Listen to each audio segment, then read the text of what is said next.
Kabanata 2371. Hindi inaasahan ni Lei na kahit isang tao lang ang hinahabol niya, makakasalubong niya si Severin, ang Killer God. Simula nang kumalat ang balita tungkol sa pagkamatay ni Jerry Burke sa buong Starry Sky Battlespace, alam ng lahat kung gaano kalakas si Severin. Nagawa niyang patayin si Jerry, isang Paragon sa ikalimang antas na may ikatlong antas na cultivation level ng Paragon.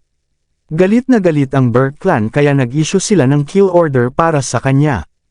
Nagresulta ito sa maraming prodigy na kakarating lang sa ikalimang antas na Paragon, para paalalahanan ang kanilang mga kasama at nasasakupan sa paligid nila ng maingat, na huwag saktan si Severin ng walang dahilan. Tutal, kahit si Jerry, na may lakas ng isang Paragon sa ikalimang antas, ay agad na napatay. Kahit ang batang Panginoon ng Burke clan na tulad ni Jerry ay napatay, hindi pa kasama ang ibang ordinaryong tao na may maliit na kapangyarihan. Nang makita niya si Severin na nakatayo sa ere sa harap niya na may kalmado ngunit walang emosyong mukha, mukhang determinado siyang protektahan si Spencer. Sa unang pagkakataon, nagpakita ng pangit na ekspresyon sa mukha ang mga maselan na pisngi ni Lei. Bilang isang monsteroid mula sa Thunder Peak region, pangunahing umasa siya sa kanyang kakayahang kontrolin ang mga halimaw sa kalawakan sa mabituin na kalangitan. Bagamat ang kanyang cultivation ay isang level 4 Paragon lamang, ang kanyang kapangyarihang lumaban ay maaaring umabot sa antas ng level 5 Paragon. Hindi makakaramdam ng panganib si Lei kung ito ay isang ordinaryong kalaban lamang. Gayunpaman, ang taong nasa harap niya ay si Severin. Sa nakalipas na 2 araw, narinig na ni Lei ang pangalang Severin ng hindi mabilang na beses. Nabanggit siya ng hindi mabilang na miyembro ng angkan. Pinipigilan ng kanyang takot, huminga ng malalim si Lei. Tumangala siya kay Severin na hindi kalayuan sa kanya at mahinang sinabi. Severin, ako ang Saint Women ng Nine-Tailed Fox clan mula sa Thunder Peak region. Ninakaw ng iyong nakababatang kapatid ang isang mahalagang kayamanan ng aking angkan. Umaasa ako na maibabalik niya ito sa akin. Sa harap ni Severin, na sikat sa tawag na Killing God, natural na hindi maglakas loob si Lei na maging agresibo kay Spencer, at nag-aalala siyang baka masaktan si Severin. Tutal, nabanggit lang ni Severin na si Spencer, na nasa harap niya, ay ang kanyang nakababatang kapatid. Kumunat ang noo ni Severin pagkatapos ay tinitigan si Lei na may komplikadong ekspresyon sa mukha.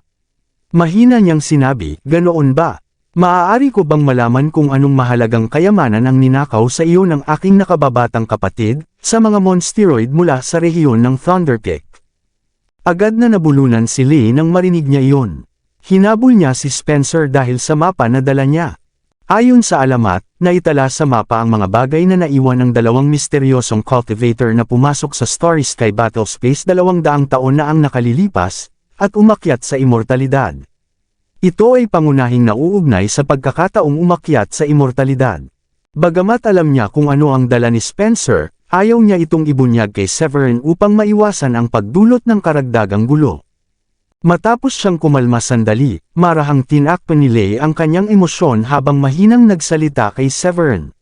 Severin, hindi talaga ito isang mahalagang kayamanan. Ninakaw ng iyong nakababatang kapatid ang isang mapa mula sa aking disipulong monsteroid at pinatay siya. Ang aking young master na monsteroid ang nag-utos na ibalik ang taong ito sa angkan. Tumigil si Lei sa sandaling iyon. Pagkatapos ay tiningnan niya si Severin nang may kaawa-awang ekspresyon sa mukha.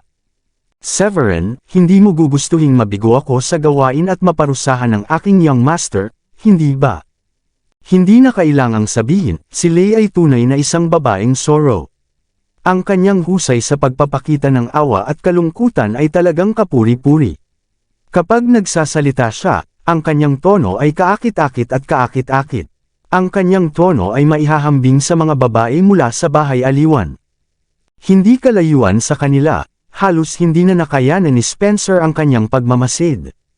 Biglang nagbago ang ekspresyon ng kanyang mukha nang marinig niya ang mga salita ni Lei. Nagsimula siyang mabalisa. Alam na alam niya kung gaano kaakit-akit si Lei. Muntik na siyang mahulog sa bitag ng alindog nito, habang hinahabol siya pagkatapos ng buong paglalakbay. Kung hindi dahil sa mahalagang kayamanang dala niya at sa sarili niyang determinasyon, matagal na sanang namatay si Spencer. Nang makita niyang plano ni Lei na akitin si Severin at pilitin itong ibigay ang mapa, paano siya hindi makakaramdam ng pagkabalisa? Hindi siya naniniwala sa mga ilusyon tulad ng pagkakaibigan. Bagamat pareho silang disipulo ni Severin ng Gronde Uno sect, kadalasan ay hindi sila gaanong nakikipag-ugnayan sa isa't isa. Sila ay magkakilala lamang. Kung para kay Spencer mismo, hindi niya ipagtatanggol ang isang ordinaryong kapwa-disipulo at papatayin ang isang makasalanan ng walang dahilan. Nang maisip niya iyon, hindi mapigilan ni Spencer ang paglubog ng kanyang puso. Sinabi niya sa kanyang sarili, "Sa palagay ko ay wala ng paraan para itago ang mapa. Sayang, bilang isang level 2 Paragon, ang pagkakataong ito na umakyat sa immortalidad ay talagang napakahirap para sa akin." Para mabuhay, kinailangan niyang iwan ang mapa kay Severin para pamahalaan ito. Marahil ay aalagaan pa rin siya ni Severin, dahil sila ay mula sa iisang sekta. Matapos magdesisyon si Spencer sa kanyang puso, tumangala siya kay Severin at sinabi, "Senior Brother Severin, huwag kang makinig sa mangkukulam na ito. Handa akong bigyan ka ng pagkakataong umakyat sa immortalidad." Napakunot ang noo ni Lei nang marinig niya ang kanyang mga salita. Ang kanyang mga matang hiniwa ay puno ng matinding hangarin na pumatay. Kung ang isang titig ay maaaring pumatay, si Spencer ay hiniwa at hiniwa na ni Lei. Medyo nakaramdam ng galit si Lei sa kanyang puso. Hiniling niya na sana ay durugan niya si Spencer, ubusin ang kanyang espiritual na enerhiya, at pagkatapos ay pahirapan ito hanggang mamatay. Gayunpaman, hindi niya ito nagawa dahil nasa harap niya mismo si Severin. Naantig ang puso ni Severin nang marinig niya ang mga salita ni Spencer. Ang pagkakataong umakyat sa immortalidad. Isang bagay na gustong-gusto ng mga monsteroid at makikipagpatayan para dito. Tiyak na ito ay isang bagay na mahalaga kahit na hindi ito ang pagkakataong umakyat sa immortalidad. Si Lei, na nakatayo sa tapat nila, ay nakita si Severin na tila medyo naantig. Kinabahan siya sa sandaling iyon, at maging ang kanyang boses ay naging abala at walang magawa. "Severin, natanggap ko ang utos ng kamatayan mula sa Young Master at Saint Women. Kung babalik ako nang hindi natatapos ang gawain, huhubaran ako ng aking mga buto at pahihirahan ng parusang pagpaparusa ng libu-libong palaso na tumatagos sa aking puso. Hanggat pumapayag kang ibigay ang taong ito, papayag ako sa anumang kahilingan mo." Puno ng kaakit-akit na pang-aakit ang boses ni Lei nang sabihin niya iyon. Ngumiti pa siya ng mapang-akit kay Severin. Sayang at matagal nang napabilang si Severin sa mga pinakamagandang babae tulad ni Diane, Sofia, Gilda at Sheila. Matagal na rin siyang immune sa pang-aakit ng kagandahan. Sa kanyang paningin, ang pagpapanggap ni Lei na kaawa-awa ay isa lamang kilos ng isang mapang-akit na sorrow. Nanatiling kalmado ang ekspresyon ni Severin habang malamig niyang sinabi, "Huwag kang magpanggap na kaawa-awa sa harap ko. Kung hindi mo matukoy kung ano ang mahalagang kayamanan, palalayain kita dahil lang sa babae ka." Umaasa si Lei na makukuha niya ang simpatiya ni Severin sa pamamagitan ng pagpapanggap na kaawa-awa. Madali niyang makukuha ang mapa mula kay Spencer. Para matapos ang misyon, hindi niya inisip na dalawa sa kanyang mga tauhan ang napatay. Gayunpaman, nang marinig ni Lei ang mga sinabi ni Severin, ang buong ekspresyon ng kanyang mukha ay tila natigilan. Hindi niya inakala na mabibigo ang kanyang pagpapanggap na kaawa-awa. Hindi napigilan ni Kali ang sulyap kay Severin gamit ang kanyang nagniningning na mga mata nang makita ang dismayadong ekspresyon sa mukha ni Lei. Hindi niya napigil ang takpan ng kanyang bibig at mahinang tumawa. Naaalala pa rin ni Kali ang panahon na hinabol siya ng Burke clan at nakilala niya si Severin, nakatulad din ito ng sitwasyon. Noong panahong iyon, medyo nagalit si Kali nang tanggihan siya ni Severin. Isa siya sa pinakamagandang babae sa South Sky. Bakit hindi siya papansinin ni Severin? Kahit ang mapa ay mas mahalaga pa kaysa sa kanya. Matapos ang ilang panahon na magkasama sila ni Severin, sa wakas ay naunawaan na ni Kali ng lubusan ang karakter ni Severin. Malinaw ang kanyang layunin at hindi siya matutukso sa kagandahan.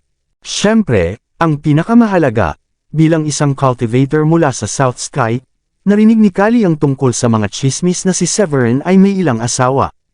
Lahat sila ay napakaganda. Mukha silang walang iba kundi siya. Kaya naman nagawang baliwalain ni Severin ang ibang magagandang babae. Paano kaya magagawang maakit ng isang babaeng parang halimaw na Zorro ang isang prodigy na tulad ni Severin?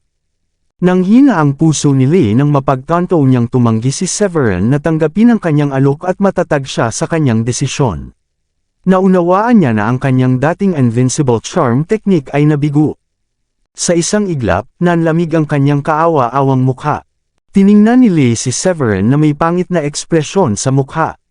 Bumaba siya sa likod ng halimaw sa kalawakan at sinabing, "Severin, gusto mo ba talagang saktan ang mga halimaw para lamang sa isang pangalawang antas na Paragon? Dapat mong malaman na, dahil pinatay mo si Jerry, ang Burke clan ay naglabas ng utos ng kamatayan para sa iyo, pati na rin sa Menzie clan. Bukod pa riyan, ang Yellow Ghost Tribe Sacred Land, kung saan naroon si Halbert Joel, ay nagalit din nang malaman nilang pinatay mo ang kanilang pangunahing disipulo." Sinusubukan pa ring makipagkatuwiranan ni Lee kay Severin, na umaasang mahikayat niya itong ibigay si Spencer. Ang mapa na dala ni Spencer ay isang mana na iniwan ng mga nakaraang cultivator daan-daang taon na ang nakalilipas. Dala nito ang mga pahiwatig sa pagbubukas ng Starry Ancient Palace, at sa pagkakataong umakyat sa immortalidad. Kahit na makuha niya ito, maaaring hindi pa rin niya kayang makipagkompetensya para sa posisyon ng Saint Woman sa Monsteroids clan. Sa kabilang banda, mapapahamak siya kung babalik siya nang hindi ito makukuha. Pagkatapos niyang magsalita, ang Galaxy Monster sa ilalim ng mga paa ni Lee ay biglang nagbigay ng malakas at marahas na dagandong. Parang kulog ang tunog nito, na umalangaw sa mabituin na kalangitan. Si Spencer, na nakikinig sa pag-uusap ni Lee mula sa hindi kalayuan, ay lubos na natigilan. Ano ang narinig niya? Pinatay ni Severin si Jerry, ang batang Panginoon ng Burke clan. Pinatay din niya si Halbert Joel, ang pangunahing disipulo ng Yellow Ghost Tribe Sacred Land. Pareho silang mga Paragon sa ikalimang antas. Kailan pa nagawang patayin ni Severin ang mga malalakas na cultivator? Nang pumasok si Severin sa Starry Sky Battle Space, si Severin ay nasa maagang yugto pa lamang ng ikatlong antas na Paragon. Talagang naguluhan si Spencer, ngunit nang makita niyang hindi nagsisinungaling si Lee, halos nakumbinsi si Spencer. Kung hindi sana ganoon katindi ang pagkataranta at takot ni Lee nang makita niya si Severin ngayon lang. Parang isang malaking bagyo ang sumabog sa puso ni Spencer nang maisip niya iyon. Tila tumigil siya sa paghinga ng sandaling iyon. Dilat na dilat ang kanyang mga mata, puno ng gulat at kawalan ng paniniwala. Kasabay nito, napangiti si Severin nang marinig niya ang mga babala at pagbabanta ni Lee sa kanya. Isang cultivator na katatapos lang ng ika-4 na antas ang nagtatangkang magbanta sa kanya. Nang ahas siyang patayin si Jerry, ang batang Panginoon mula sa isa sa 8 malalaking angkan sa East Plain. Ano ang magagawa sa kanya ng mga Monsteroids? Bukod pa rito, wala siyang dapat ipag-alala noong panahong iyon. Dahil na-offend na niya ang Menzie clan, Burke clan at ang mga tao ng Yellow Ghost Tribe Sacred Land, wala nang masama pang idadagdag sa mga Monsteroids. Naningkit ang mga mata ni Severin habang sumusulyap kay Lee na nakatayo sa likod ng halimaw sa kalawakan. Ngumiti siya ng may paghamak at sinabing, "Bibilang ako hanggang 3, at kung hindi ka pa rin mawawala, kikilos ako kahit babae ka man o lalaki." Nang makita niya kung gaano ka-arroganti si Severin, parang naramdaman ni Lee na parang hinawakan ng isang pares ng di nakikitang mga kamay ang kanyang puso. Isang malakas na hangin ang pumailan lang mula sa ilalim ng kanyang mga paa. Nang inig ang kanyang buong katawan. Alam niya na kung patuloy niyang pipilitin si Severin gamit ang katayuan ng angkan ng mga Monsteroids, malamang ay mamamatay din siya tulad ni Jerry. Malaki ang naging pagbaba ng kumpiyansa ni Lee kumpara kay Severin nang maisip niya iyon. Tila naramdaman ng marahas na halimaw sa kalawakan sa ilalim ng kanyang mga paa ang pagbabago sa takot na emosyon ni Lee, at agad itong kumalma. Nang makita niya si Lee na may komplikadong ekspresyon ng mukha na parang ayaw sumagot, pinikit ni Severin ang kanyang mga mata at ngumisi, 3, 2. Sa wakas ay nagsalita si Lee sa sandaling iyon bago pa man siya matapos magsalita. Ang mukha niya ay mukhang kakilakilabot, na parang kumain siya ng langaw. Sige, Dahil wala kang pakialam na masaktan ang mga monsteroid para protektahan ang taong ito, sana ay hindi mo ito pagsisisihan. Naikuyong ni Lei ang kanyang mga kamao, na tumataas at bumababa ang kanyang dibdib, galit na galit siya. Gayunpaman, hindi siya nang ahas na gumawa ng anumang aksyon dahil binigyan siya ng babala, dahil sa nakakatakot na kapangyarihan sa labanan ni Severin. Ang mga makakasakit sa mga monsteroids ay hindi magtatapos ng maganda.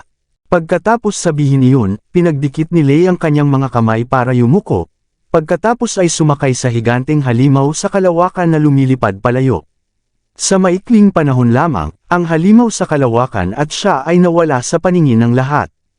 Nang makita niyang umalis na si Lei, si Spencer, na ang mukha ay mapatla, ang mga sulok ng kanyang bibig ay nagdurugo, at halos hindi na makahinga, ay huminga ng malalim. Sa wakas ay nawala na ang napakalaking presyon sa kanyang puso.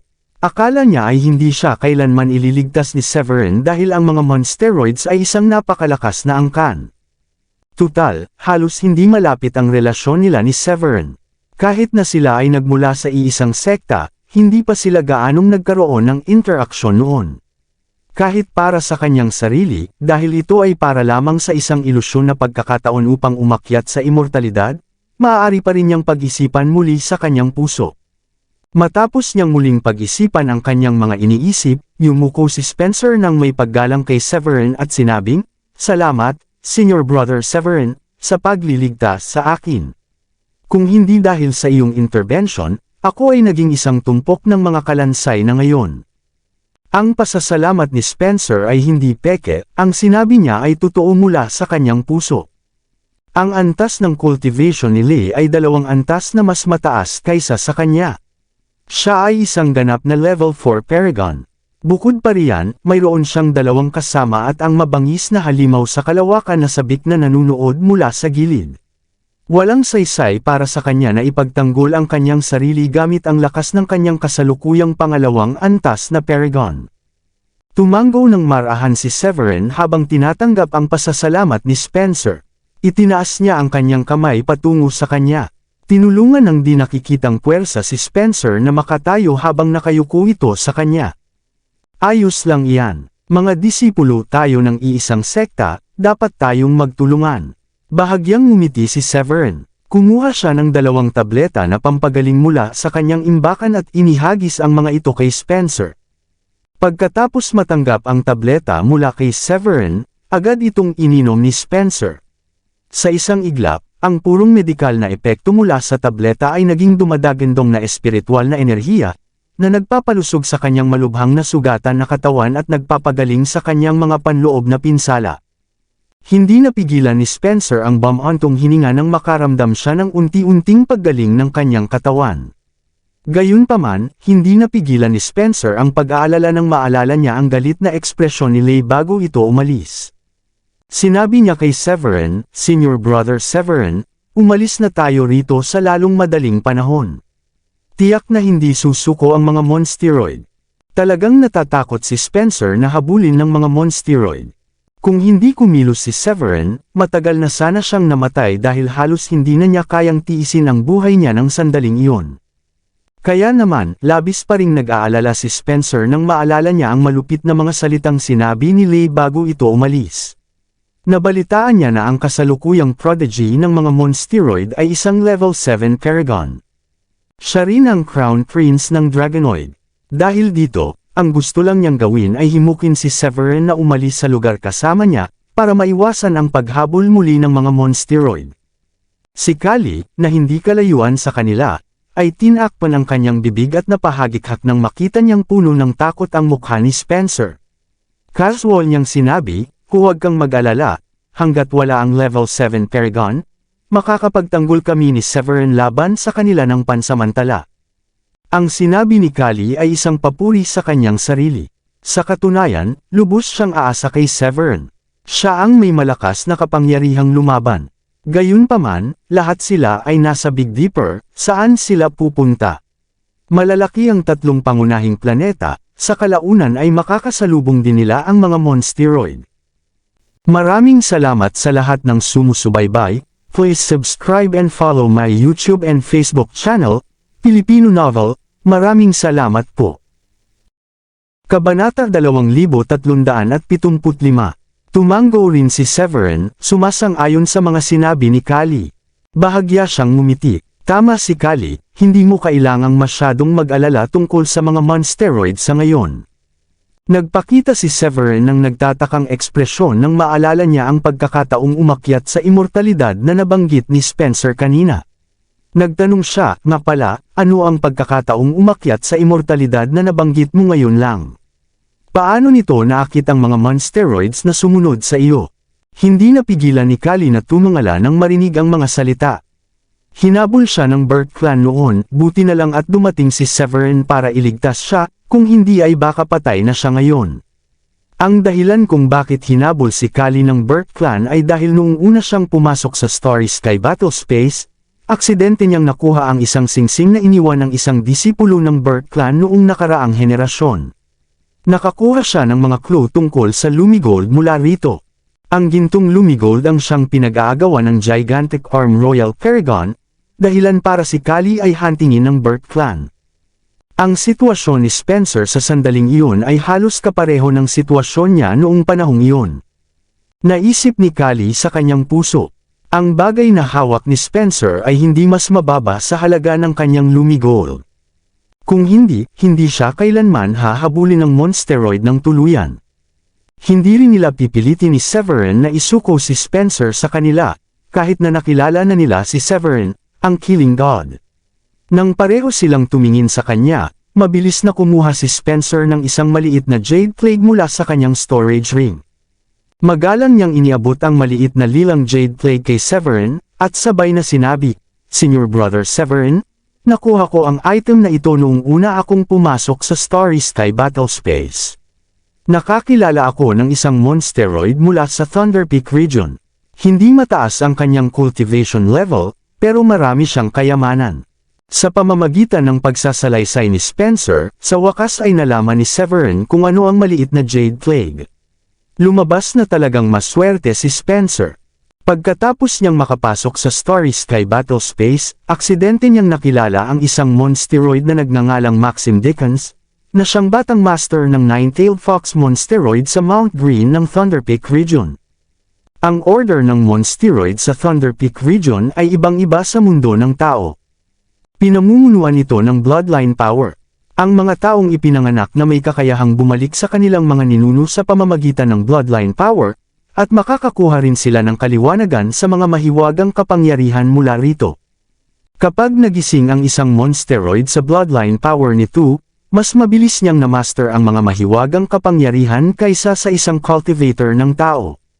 Kahit sa gitna ng mga makapangyarihang puwersa ng Middlebridge Sacred Land, upang malinang ang kanilang mga kasanayan sa pakikipaglaban sa pinakamataas na antas, puso at kaluluwa na ganap na magkakaugnay, at malayang makakakilos, ang isa ay dapat na nasa antas ng Paragon.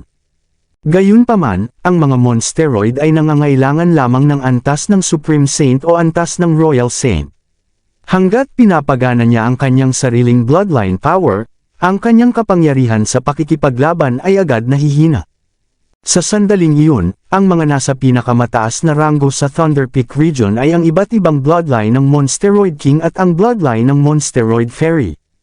Ang Monsteroid King ay kapareho ng antas ng Supreme Paragon ng mga human cultivator, habang ang Monsteroid Fairy ay katumbas ng celestial level. Bilang resulta, ang Thunder Peak region ay nahahati sa 3 Monsteroid Fairy at 10 Monsteroid King bloodline. Sa kabuuan, mayroong 13 nangungunang monsteroid forces. Sa kanila, ang Mount Green Fox clan ay isa sa 3 dakilang monsteroid fairy bloodline. Sila ang pinakamataas na antas ng puwersa ng monsteroid. Sa ilalim ng normal na mga pangyayari, kapag ang Mount Green Fox clan ay nakapag-cultivate hanggang sa maisilang ang 9 nitong buntot, ito ay magbabago at magiging isang 9 na buntot na sorrow. Ito ay katulad ng isang taong celestial na maihahambing sa isang taong nasa antas celestial. Magagawa nitong makaligtas sa lahat ng sakuna at makaakyat sa mundo ng mga diwata. Gayunpaman, sa nakalipas na 10,000 taon, ang Nine-Tailed Fox clan ay hindi nakapagpanganak ng isang malakas na tao sa antas ng Monsteroid King, hindi pa kasama ang Monsteroid Fairy. Iyon ang naging dahilan ng pagbaba ng lakas ng mga monsteroid, sila ang naging pinakamababang antas ng monsteroid sa mga clan. Gayunpaman, bumuti ang mga bagay-bagay pagkalipas ng daan-daang taon. Nang umalis ang prodigy ng mga nakaraang henerasyon ng Mount Green Fox Clan patungo sa Starry Sky Battle Space, aksidente niyang nakuha ang isang mapa na naiwan ng isang misteryosong cultivator na lumaban sa Starry Sky Battle Space. Ang orihinal na plano ay pagkatapos makapasok sa Starry Sky Battle Space sa pagkakataong ito, palihim niyang gagamitin ang mapa upang maghanap ng mga oportunidad. Gayunpaman, sa kanyang inaasahan, napunta ito sa mga kamay ni Spencer sa sandaling makapasok siya sa Starry Sky Battle Space. Matapos makuha ni Spencer ang mapa, pinlano rin niyang galugarin ang 3 pangunahing planeta. Gayunpaman, hindi niya alam kung paano siya nasubaybayan ng Mount Green Fox Clan, na naging dahilan upang siya ay matuntan sa buong daan. Matapos makinig sa kwento ni Spencer, hindi maiwasan ni Severin na makaramdam ng pagkagulat. Napakaswerte ni Spencer, nakakuha siya ng kayamanan sa pamamagitan lamang ng pakikipagkita sa isang random na monsteroid. Ang pinaka-natuwa kay Severin ay, ayon sa kwento ni Spencer, ang kayamanan ay naiwan ng isang sikat ngunit misteryosong cultivator mula sa Blue Realm mga 200 taon na ang nakalilipas. Nalaman niya mula sa pag-uusap sa pagitan ni Grundy Uno Sect Elder Fairlan, ang misteryosong cultivator na sikat sa buong Blue Realm 200 taon na ang nakalilipas. Walang duda, iyon ang kanyang Panginoon, si Old Wako. Bukod pa rito, pinaghihinalaan din niya na ang Little Black Tower na nagdala sa kanya at sa iba pa patungong Blue Realm ay maaaring mula rin sa Starry Sky Battle Space, o maaaring may kaugnayan pa nga sa Celestial Realm. Nang maisip niya iyon, hindi na makapaghintay si Severin kundi hinawakan ang lilang maliit na Jade Plague sa kanyang mga kamay, malapit sa kanyang noo upang tingnan ang anumang impormasyon sa mapa. Pagkalipas ng ilang sandali, huminga ng malalim si Severin. Batay sa impormasyon tungkol sa maliit na Jade Plague, nalaman niya na ang maliit na Jade Plague ay isang sulat na iniwan ng kanyang Panginoon. Nakikilala niya ang sulat kamay nito sa loob sa isang sulyap lamang. Naitala sa maliit na Jade Plague na isang matandang wako ang naglagay ng isang bagay sa isang sinaunang bituin sa Big Dipper. Sinasabing ang bagay na iyon ay nakapagbukas ng pagkakataong umakyat sa immortalidad. Ito ang bagay na pinagkakatiwala ni Old Wako upang makakuha ng pagkakataong umakyat sa immortalidad. Pagkatapos sa wakas ay umakyat siya sa immortal na mundo. Sinaunang bituin sa Big Dipper, mabituin na sinaunang palasyo. Mukhang maraming sikreto sa Starry Sky Battle Space. Umiling siya at muling pinag-isipan ang mga bagay-bagay. Taimtim na ibinalik ni Severin ang maliit na Jade Plague sa storage ring. Lumapit siya at sumulyap kay Spencer, na nagpapagaling mula sa kanyang mga pinsala. Pagkatapos ay mahinahon niyang sinabi, isa itong magandang pagkakataon. Nakababatang kapatid na Spencer, pakiusap na pagalingin agad ang iyong mga pinsala upang makapunta tayo sa Big Dipper. Kung may makita tayong kayamanan doon, makakakuha ka rin ng bahagi. Hindi si Severin ang tipo ng taong sakam sa pera. Kung may makita silang mahahalagang kayamanan, kahit na kunin niya ang karamihan nito para sa kanyang sarili, tiyak na sapat ito para mabigyan sina Kali at Spencer ng bahagi. Alam niya na ang pagkakataong nasa kanyang kamay ay nagmula kay Spencer. Kailangan niya silang dalawa upang maging kanyang mga katulong sa sandaling iyon. Si Spencer, na nagpapagaling ng kanyang mga pinsala, sa wakas ay nakahinga ng maluwag matapos marinig ang mga salita ni Severin. Sa sandaling iyon, natuwa siya na tama ang desisyon niyang ibigay ang maliit na plate ng Jade. Mabuti na lang at masundan niya si Severin at makakuha ng bahagi ng mga kayamanan. Nang maisip niya iyon, agad na tinapik ni Spencer ang kanyang dibdib at mariing sinabi, "Huwag kang mag-alala, Senior Brother Severin." Pagkatapos sabihin iyon, sinimulan niyang gamutin ang kanyang mga pinsala nang walang anumang pagkaantala. Ilang sandali pa, bumalik sa dating kulay rosas ang kanyang mukha. Agad na tumayo si Spencer at sinabing, "Nakatatanda kong kapatid na Severin, pansamantala ko nang pinipigilan ang pagkalat ng aking mga pinsala. Dumiretso na tayo sa sinaunang bituin sa Big Dipper. Para makabalik sa kanyang ganap na pinakamainam na sarili, tinansya ni Spencer na makakamit lamang ito pagkatapos ng ilang araw na pagtatrabaho. Ayaw niyang sayangin ang oras doon, kaya nagpasya siyang tumungo sa sinaunang bituin ng Big Dipper kasama si Severin. Kung gayon, bumangon na tayong lahat. Alam ni Severin ang iniisip ni Spencer nang makita niya ang matatag na paningin sa mga mata nito. Gayunpaman, tinanggihan niya ito, ngunit tumango bilang pagsang-ayon. Sa sumunod na sandali, silang tatlo ay umakyat sa langit at dumiretso sa gitna ng Big Dipper. Mayroong 7 maliwanag at nagniningning na sinaunang bituin doon. Ang mga bituin ay naglabas ng isang makasaysayang malakas na aura, ito ay lubos na pambihira. Sa Big Dipper, sa isang lugar sa harap ng isang bitik sa madilim na kawalan, hindi mabilang na marahas na 9 heavens gang wind at black holes ang lumalabas mula sa sirampuang, na bumubuo ng isang nakakatakot na kurtina ng lupa, tubig, hangin at apoy. Sa sandaling iyon, sa isang wormhole na malapit, nakaluhod si Lei sa lupa. Nanginginig ang kanyang katawan, at mayroon siyang labis na hindi mapakali na ekspresyon sa kanyang mukha. Napapalibutan ng isang dosenang monsteroid na naglalabas ng malakas na demonic aura, nakatingin sila kay Lei na nakaluhod sa lupa na parang normal lang ang lahat. Ang ilan sa kanila ay mukhang casual, nang walang ipinapakitang anumang emosyon. Ang ilan sa kanilang mga mukha ay puno ng kahihiyan, na ang kanilang mga ekspresyon sa mukha ay puno ng pangungutya at sarkasmo. Gaya ng inaasahan, wala sa kanila ang tumayo upang magsalita para kay Lei. Sa sandaling iyon, ang kapaligiran doon ay talagang kakaiba. Hindi alam kung gaano katagal nakaluhod si Lei. Sa sandaling iyon, isang magnetiko at mayamang boses ang unti-unting narinig mula sa kawalan sa harap niya. Nabigo, sumunod, isang gwapong lalaki na may pares ng sungay sa ulo ang casual ngunit may kumpiyansang lumabas mula sa kawalan, hindi pinapansin ang marahas na hangin ng 9 heavens gang wind at ang kapangyarihan ng wormhole. Ang lalaking ito ay 8 talampakan ng taas, may matipunong pangangatawan, maayos ang pagkakagawa ng mukha, matatalas na kilay at malabituin na mga mata, at isang pares ng gininto ang mga mata sa ilalim ng kanyang ilong. Ang kanyang tingin ay parang apoy, na parang kayang tumagos sa puso ng isang tao. Nakasuot siya ng ginintoang roba, mahahabang bota, at ang mga sulok ng kanyang damit ay umaalon. Ang kanyang blonde na buhok ay marahang itinataas gamit ang isang jade hairpin. May ilang hibla ng buhok na nakalawit sa harap ng kanyang noo, na marahang kamakaway sa ilalim ng hangin. Ang kanyang mga yabag ay matatag habang naglalakad, naramdam ang aura ng kapangyarihan ng pagiging superior sa kanya. Pagdating niya sa harap ni Lei, yumuko si Drake Wormthorn, iniunat ang kanyang kamay at marahang kinurot ang pisngi ni Lei. Sabi niya ng may dismayadong mukha, "Binigaw mo ako. Hindi mo nagawang hulihin ang isang simpleng level 2 Paragon at ibalik siya. Mahirap para sa akin na paniwalaan na ikaw ang prodigy ng Mount Green Fox clan." Pangalawang prinsipe, hindi ko kasalanan, si Severin talaga ay biglang dumating. Sa pilitan niyang iniligtas ang taong iyon, at pinatay pa niya ang 2 disipulo ng aking Mount Green Fox clan, sabi ni Lei nang may matinding takot sa kanyang mukha. Alam na alam niya kung gaano kalamig ang dugo ni Drake.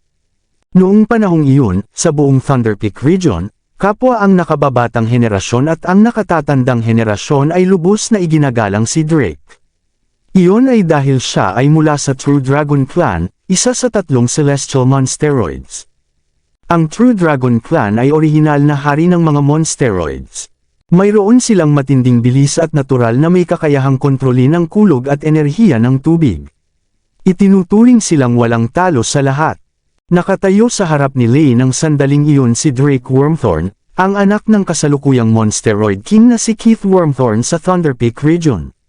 Hindi lamang ipinanganak si Drake sa ilalim ng bloodline ng True Dragon Clan, siya rin ay mula sa napakabihirang Golden Dragon bloodline sa ilalim ng True Dragon Clan. Sa pangkalahatan, gumamit ang True Dragon ng iba't ibang kulay upang kumatawan sa mga pagkakaiba sa kanilang mga bloodline. Ang ginto ay nasa pinakamataas na ranggo. Ang karaniwang True Dragon clans tulad ng mga itim na dragon at puting dragon, bagamat maaari silang mag-cultivate upang makamit ang antas ng Monsteroid King, na halos imposible para sa kanila na umakyat sa immortalidad. Iba si Drake. Ang Golden Dragon bloodline na kinabibilangan niya ay ipinanganak na isang marangal na pinuno. Tiyak na makakamit niya ang antas ng Monsteroid King sa hinaharap. Kahit ang maging isang Celestial Monsteroid ay sandali na lamang. Kapag siya ay naging isang 9-clawed Golden Dragon sa hinaharap, siya ay magiging isang nakasisilaw na presensya sa mundo ng mga diwata. Dahil sa makapangyarihang pisikal na katawan ng Dragon Clan at sa pagiging matamlay ng iba pang mga Monsteroid, ang Wormthorn Dragon Clan ang karaniwang namumuno sa Thunder Peak region noong panahong iyon. Ang Mount Green Fox Clan, na unti-unting humihina, ay tanging ang pagbaba lamang ng kanilang katayuan sa harap ng Dragon Clan ang nagawa. Kahit na si Lei ang prodigy ng kasalukuyang Fox Clan, kinailangan niyang lumuhad sa harap ni Drake. Mahalaga ang kahigatan ng posisyon ng bawat angkan sa mga Monsteroids. Kung ikaw ay makapangyarihan at malakas, ikaw ang magiging hari na mamumuno sa buong Monsteroid. Kung wala kang taglay na kapangyarihan, maaari ka lamang lumuhad sa paanan ng Monsteroid King, at hindi ka man lang kwalipikadong halikan ang kanyang mga daliri sa paa. Pinagdikit ni Drake ang kanyang mga labi at ngumiti nang makita niya si Lei na parang takot na kuneho. Dahan-dahan niyang hinaplos ang makinis nitong baba at marahang sinabi, "Oh, Severin, saan ko nga ba narinig ang pangalang ito dati?" Pagkatapos magsalita ni Drake, isang matangkad at matipunong lalaki na mukhang kasing lakas ng bundok sa tabi niya ang tumayo. Aniya sa malalim na boses, "Pangalawang prinsipe, siya ang pumatay kay Halbert Joel ng Yellow Ghost Tribe at kay Jerry Burke, ang batang panginoon ng Burke Clan ilang araw na ang nakalipas. Sinasabing isa siyang level 3 Paragon ngunit nakapatay ng ilang level 5 Paragon. Lumikha ito ng kaguluhan sa mga prodigy sa Starry Sky Battle Space." Nakita ni Drake ang isang realisasyon sa mukha nang marinig niya iyon. Nagulat siya nang sabihin niya, siya pala iyon. Pagkatapos ay inikat niya ang kanyang ulo upang tumingin muli kay Lei, na may ngiti sa kanyang mga labi, habang sinabi niya sa malumanay na tono, "Kung gayon, hindi ko aalisin ang iyong mga buto ng demonyo ngayon." Ang pag-alis ng mga buto ng demonyo ay katumbas ng pinakamatinding pagpapahirap para sa mga Monsteroids. Walang Monsteroids ang makakatiis nito. Ang sinumang Monsteroids na natanggal ang kanilang mga buto ay kailangang manatili sa kasalukuyang antas magpakailanman, nang walang pagkakataong mag-upgrade habang buhay. Matapos malaman na hindi niya kailangang tanggalin ang kanyang mga buto ng demonyo, nakahinga ng maluwag si Lei. Bahagya niyang ibinuka ang kanyang maliit na bibig upang makalanghap ng sariwang hangin ng may kasakiman. Gayunpaman, nang umalangaw-ngaw sa tainga ni Lei ang boses ni Drake, pakiramdam niya ay tinangay ang buong katawan niya ng malamig na hangin mula sa sinaunang yelo. Ang kanyang masela na maliit na mukha ay namutla sa isang iglap, at malamig na pawis na kasing laki ng beans ang lumabas sa kanyang noo. Gayunpaman, hindi iniulat ng iyong Fox Clan na mayroon kang mga pahiwatig tungkol sa Starry Sky Ancient Palace. Ipinapakita nito na ang iyong Mount Green Fox Clan ay matagal nang may ibang intensyon. Paano ako magiging komportable nito? Walang pakialam ang tono ni Drake. Tumayo siya at tumingin kay Lei mula sa itaas. Ang kanyang gininto ang mga mata ay kasing lamig ng mga mata ng ahas, at ang kanyang aura ng ikapitong antas na Paragon ay sumusugod na parang isang malakas na bagyo, na walang awa na dinudurog si Lei. Ang mukha ni Lei ay mapotla at puno ng takot, ang kanyang katawan ay nanginginig. Nanginginig ang boses niyang sabi, "Pangalawang prinsipe, kasalanan nga ito ng aking Fox Clan." Gayunpaman, hindi alam ng aking Fox Clan na may hawak si Spencer ng napakahalagang kayamanan. "Patawarin mo ako, pangalawang prinsipe. Handa akong maging alipin, na maglilingkod sa pangalawang prinsipe habang buhay." Hindi napigilan ni Lei na matakot. Si Drake ang kasalukuyang pinuno ng nakababatang henerasyon sa rehiyon ng Thunder Peak. Isa siyang karapat-dapat na Celestial Monsteroid sa hinaharap.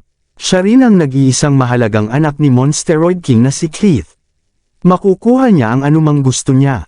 Malaki ang naging pagbaba ng kapangyarihan ng Mount Green Fox Clan noong panahong iyon, at walang paraan para labanan nila ang Wormthorn Dragon Clan.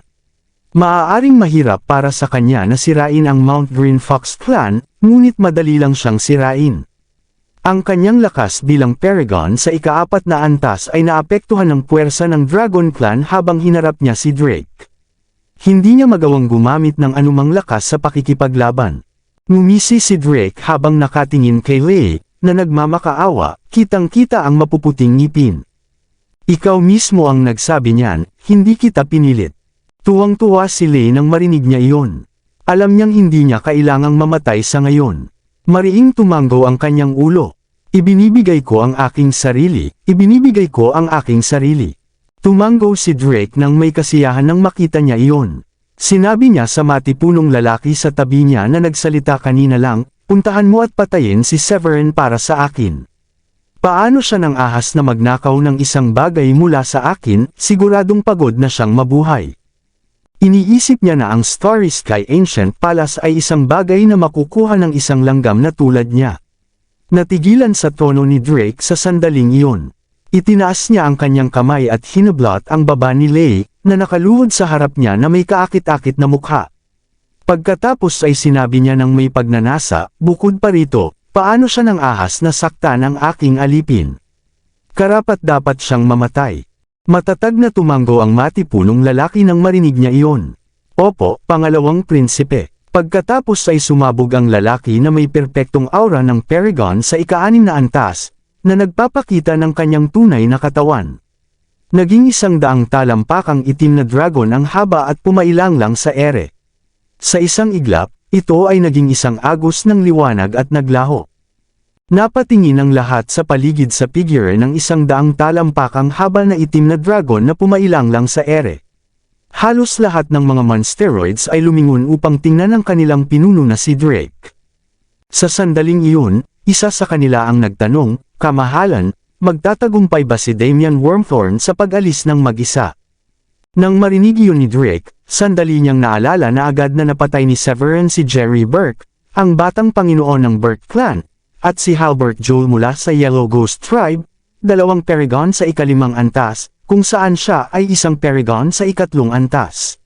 Dapat ay medyo malakas siya.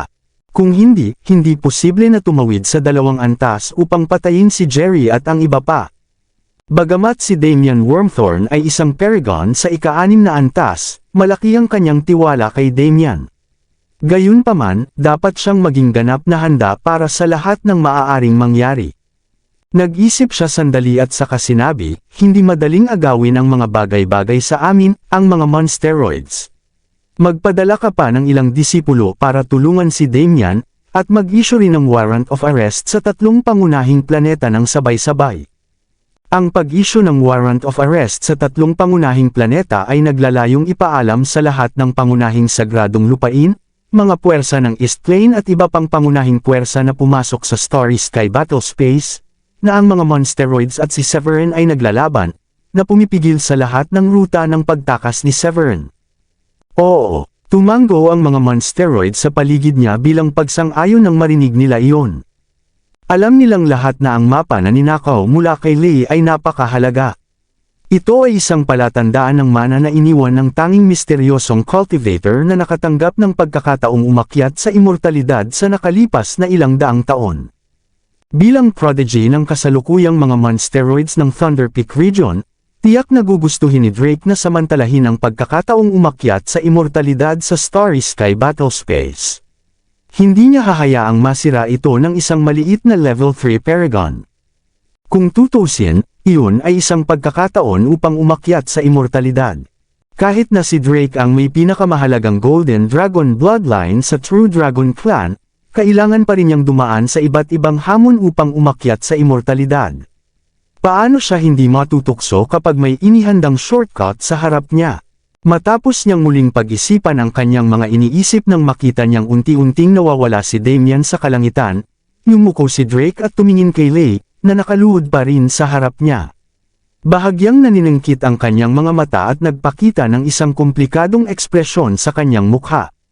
Hindi ito alam dahil nag-iisip siya. Pagkatapos ng mahabang sandali, mariing ipinikit ni Drake ang kanyang mga mata at bamulong, iniisip ko kung ang bagay na iniwan ng misteryosong cultivator na sikat sa buong mundo daan-daang taon na ang nakalilipas, ay ang token ng Starry Ancient Palace. Ang Starry Ancient Palace ang pinakamalaking pagkakataon sa buong Starry Sky Battlefield. Dahil sa malupit na kapaligiran sa loob ng 3 pangunahing planeta, madalas na lumilitaw ang mga black hole, kaya hindi matatag ang posisyon nito. Ang dahilan ng Starry Ancient Palace ay napakahalaga kay Drake ay dahil maaaring naglalaman ito ng tunay na pagkakataon upang umakyat sa immortalidad. Ilang daang taon na ang nakalilipas, ang misteryosong cultivator na sikat sa Blue Realm ng Starry Sky Battlespace ay nakakuha ng 9 na token ng Starry Ancient Palace at matagumpay na nakapasok sa Starry Ancient Palace. Pagkalipas ng ilang dekada, lumabas ang balita na nakamit niya ang immortalidad at kayang pumatay ng isang makapangyarihang Supreme Paragon gamit ang isang kamay lamang. Kalaunan, ang taong iyon ay sapilitang lumabag sa mga paghihigpit sa Starry Sky Battlespace, bumalik sa bawal na lugar sa Starry Sky at nag-iwan ng isang pamana.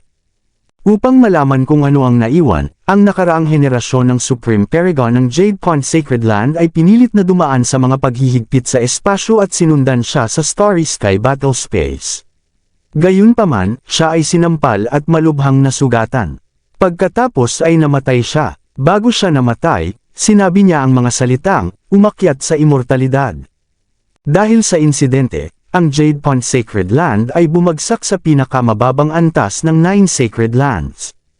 Ang kapangyarihan nito ay bumaba ng malaki sa nakalipas na ilang daang taon. Sa sandaling iyon, ang mga prodigy ng buong Blue Realm ay nagtipon sa Starry Sky Battlespace, na pangunahin para sa pagkakataong umakyat sa immortalidad sa Starry Ancient Palace. Para mabuksan ang Starry Ancient Palace, kakailanganin ang lahat ng 9 na sinaunang token ng palasyo. Mapalad si Drake. Ang kanyang amang si Keith ay nagkaroon ng karangalan na lumahok sa Starry Sky Battlespace. Nakatanggap siya ng isang sinaunang token ng palasyo bago siya umalis. Ang mapa na kasalukuyang nasa kay Severin ay maaaring may kaugnayan sa pangalawang sinaunang token ng palasyo, at maaaring may kaugnayan din sa misteryosong cultivator ilang daang taon na ang nakalilipas. Natural na hindi naglakas loob si Drake na maging pabaya.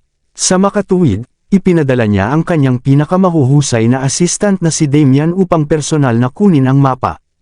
Kabanata 2380.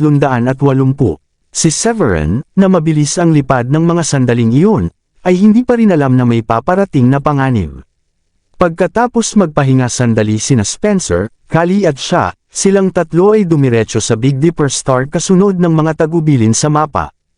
Napakalaki ng Big Dipper, ngunit mayroon lamang 7 tunay na sinaunang bituin, ang Dubi, Merrick, Fekda, Magno, Beta, Sonar at Gamma. Ang 7 malalaking bituin na iyon ang pinakamatanda at pinakamagagandang bituin sa Big Dipper. Ang sinaunang bituin ng Big Dipper na pinupuntahan ni Severin at ng iba pa ay ang pangalawa sa 7 bituin, na nagngangalang Fekda. Hindi kalayuan sa Fekda Star, humakbang si Severin sa isang puwang at tumangala sa malalaking bituin na lumitaw sa itaas niya. Kinuha niya ang maliit na lilang Jade Plague at itinugma ang ruta ng gabay dito. Pagkatapos ay masayang humarap siya kina Spencer at Kali at sinabing, dapat ito ang lugar. Nang marinig yun ni Kali, ang kanyang berdeng mga mata ay tumingin ng may pagtataka sa napaka-ordinaryong hitsura ng bituin ng Fekda sa harap niya. Matapos itong pagmasdan ng ilang sandali, hindi napigilan ni Kali na magtanong, Severin, ang clue ba talaga ang tinutukoy dito? Sa kanyang palagay, hindi niya makita ang anumang pagkakataon na magkakaroon sa Fekda Star sa harap niya. Mukha lamang itong isang ordinaryong ngunit nakahiwalay na bituin. Ngumiti si Severin at sinabing, malalaman natin kung lalapag tayo at malalaman natin mismo. Pagkatapos niyang magsalita, pinangunahan niya ang paglapag. Parang isang bulalakaw na bumabagsak mula sa langit, na hinihila ang makapal na hangin, naririnig ang malakas na unos na sumisipol sa kanyang mga tainga, sa wakas ay nakarating siya sa ibabaw ng Fekda Star. Ang ibabaw ng Fekda Star ay hindi natatakpan ng dilaw na buhangin. Ito ay isang walang laman at desyerto na lupain tulad ng desyerto ng Gobi Desert na may kaunting berdeng halaman lamang na tumutubo.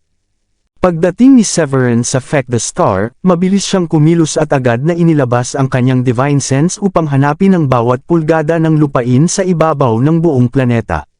Di nagtagal, natuklasan niya ang isang malaking bundok na naglalabas ng aura ng mga pagbabago-bago sa kalawakan sa kabilang panig ng planeta. Agad na natuwa si Severin nang matuklasan niya iyon. Nahulaan niya na iyon ang lugar na minarkahan sa mapa na naglalaman ng mga oportunidad. Agad siyang tumayo at pumailang lang sa himpapawid, at mabilis na lumipad patungo sa bundok. Ilang sandali pa, dumating si Severin sa harap ng bundok. Tumangala siya sa matutulis na kuweba sa kalagitnaan ng bundok. Napangisi siya sa tuwa habang tinitingnan ang mga pormasyon ng paghihigpit sa itaas nito. Nandito talaga, sina Spencer at Callie, na sumunod sa likuran, ay nagpakita rin ng masasayang ekspresyon sa kanilang mga mukha nang makita nila iyon. Humakbang si Callie at sinabing, "Severin, magtulungan tayo upang basagin ang pormasyon ng paghihigpit dito." Tumango si Severin at sinabing, "Oo, kakailanganin ko ang tulong mo." May talento si Callie sa mga pormasyon. Noong huling beses na nagtulungan silang dalawa upang malutas ang lokasyon ng Lumigol, si Callie ang nag-ayos ng isang pormasyon upang pansamantalang harangan ang paningin sa harap ng langit at lupa. Matapos makuha ang pagsang-ayon ni Severin, nanguna si Callie. Dumiretso siya sa harap ng kuweba, at iniunat ang kanyang mga kamay na nagliliwanag ng mahiwagang liwanag. Ang kanyang mga payat na daliri ay parang mga paro-paro na lumilipad, habang mabilis niyang nilulutas ang pormasyon. Hindi rin nagpatumpik-tampak si Severin, kinuha niya ang kanyang espiritual na kayamanan, ang Scarlet Sky Sword. Sa ilalim ng paghiwa ng Scarlet Sky Sword, ang mga paghihigpit sa harap ng kuweba ay nagsimulang masira at naging mahina. Di nagtagal, sa ilalim ng magkasamang pagsisikap nilang dalawa, ang pormasyon na nagpuprotekta sa gilid ng bundok ay sa wakas ay nalutas.